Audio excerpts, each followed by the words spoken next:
So we've got the fight or flight, and then we've got the parasympathetic.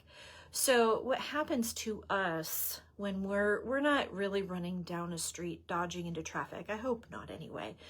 What our running down the street kind of looks like is we pull it up here. We pull it up into the brain and we start to ruminate. What if? Overthink, right? We're running up here, aren't we?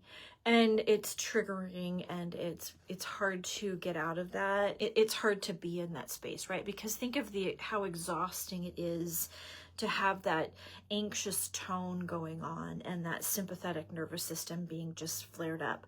So if a lot of times when we're doing that thing in our brain, we're running down the street in our brain, a lot of times people might have a huge history of being traumatized or surviving something very, very stressful, or their experiences in their world have really triggered up the sympathetic tone.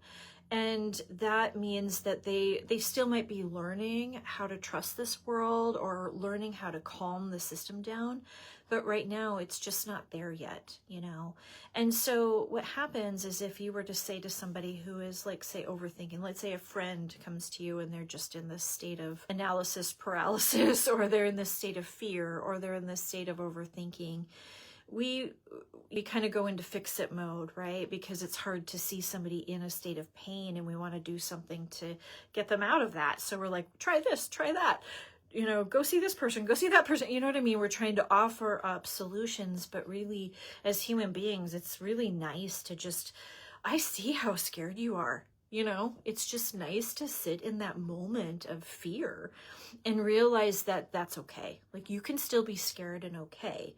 And that's hard because that's the vulnerability. That's probably what that person, or what we as a society don't allow each other very much, is to be afraid, or to be in an emotion that's not desirable, but be okay still, you know?